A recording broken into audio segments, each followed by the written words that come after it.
In this screencast I'm going to be looking at Richard II, Act 3, Scene 4, lines 24 to 47. The section begins with the Queen's line, "But stay, here come the gardeners," and ends with the servants' words, "swarming with caterpillars." In this scene we descend from the world of court and of great men to the sphere of manual workers, a gardener telling servants to go about horticultural tasks. However, this is no unvarnished depiction of humble labourers. These workers speak in verse, and they talk about their activities in quite picturesque terms, as when the gardener tells one of the servants to bind up yon dangling apricots, which like unruly children make their sires stoop with oppression of their prodigal weight. The comparison doesn't have any obvious relation to the wider plot of the play, although in Act 5, Scene 3, Bolingbroke will complain about the behaviour of his own unthrifty son. However, the gardener's subsequent injunction to the second servant seems more pointed.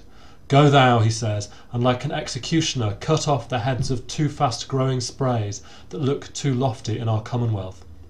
We've seen Richard's followers, Bushy and Green, condemned to execution 3 scenes earlier, so the lines are clearly a reference to the real commonwealth and the allies that Richard has allowed to grow above their proper station. Similarly, the gardener's proposal to go root away the noisome weeds which without profit suck the soil's fertility from wholesome flowers reads like an allusion to the men whom Richard has allowed to take from the country at large without giving anything back. The metaphorical significance of these lines is made explicit by the servant when he asks why they should keep law and form and due proportion in their garden, when our sea-walled garden, the whole land, is weed-choked, untended and swarming with caterpillars. In lines that recall John of Gaunt's horticultural description of England as this other Eden, demi-paradise, the servant contrasts the ordered garden they tend with the disordered garden that is the country. Shakespeare makes some effort to lead into this sequence. He has the Queen wager my wretchedness unto a row of pins, they'll talk of state, for everyone doth so against a change. In times of transition, even the lowly talk politics. However, the gardener's speeches have a choric function, offering a commentary from below on the doings of their superiors. It might also be appropriate to consider them in relation to the traditions of pastoral, which William Empson described as putting the complex into the simple. Supposedly unsophisticated characters discuss complex political ideas about how one ought to govern, and implicitly criticise the king for his bad government in allowing weeds to flourish. Stylistically, perhaps the first thing to say about the scene is that, like the rest of the play, it's in blank verse, despite the convention by which lower status characters often spoke in prose.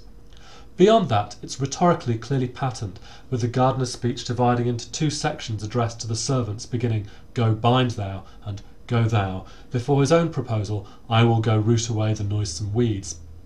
As well as providing lively horticultural imagery of dangling apricots and bending twigs, his speech repeatedly uses a political vocabulary with its references to oppression, commonwealth and government, and more ominously executioner. The servant's speech too is a very controlled piece of rhetoric, beginning with the question, "Why should we in the compass of a pale keep law and form in due proportion?" before going on to offer a copious description of the state of England, full of weeds, her fairest flowers choked up, her fruit trees all unpruned, her hedges ruined, and so on. The list is an example of the rhetorical figure of isocolon, as the same grammatical structure is repeated. Her plus noun, for example hedges, plus past participle, for example ruined.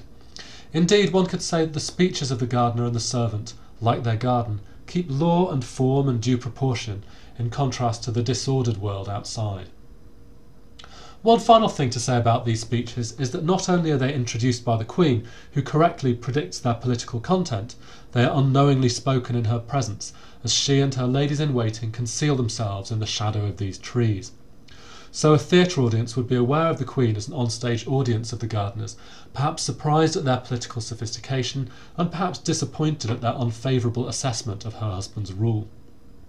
The commentary I've given over the last few minutes is not meant to be an ideal response to the passage.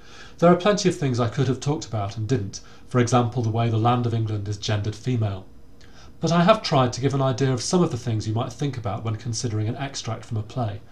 What is its relationship to the wider drama in which it appears, whether in terms of plot, theme or imagery? Does it have a function in relation to the whole? What do you notice about the use of imagery, metaphor and so on? Is there anything worth saying about the verse form? How is the language structured? Don't panic if you don't know the classical term for a particular rhetorical figure, just try to identify how sentences are being put together. What is going on stage, not just in the language, and how do characters seem to be reacting to each other? This is not an exhaustive list because different topics might be appropriate for different passages, but hopefully it has given you an idea of the things you might look out for.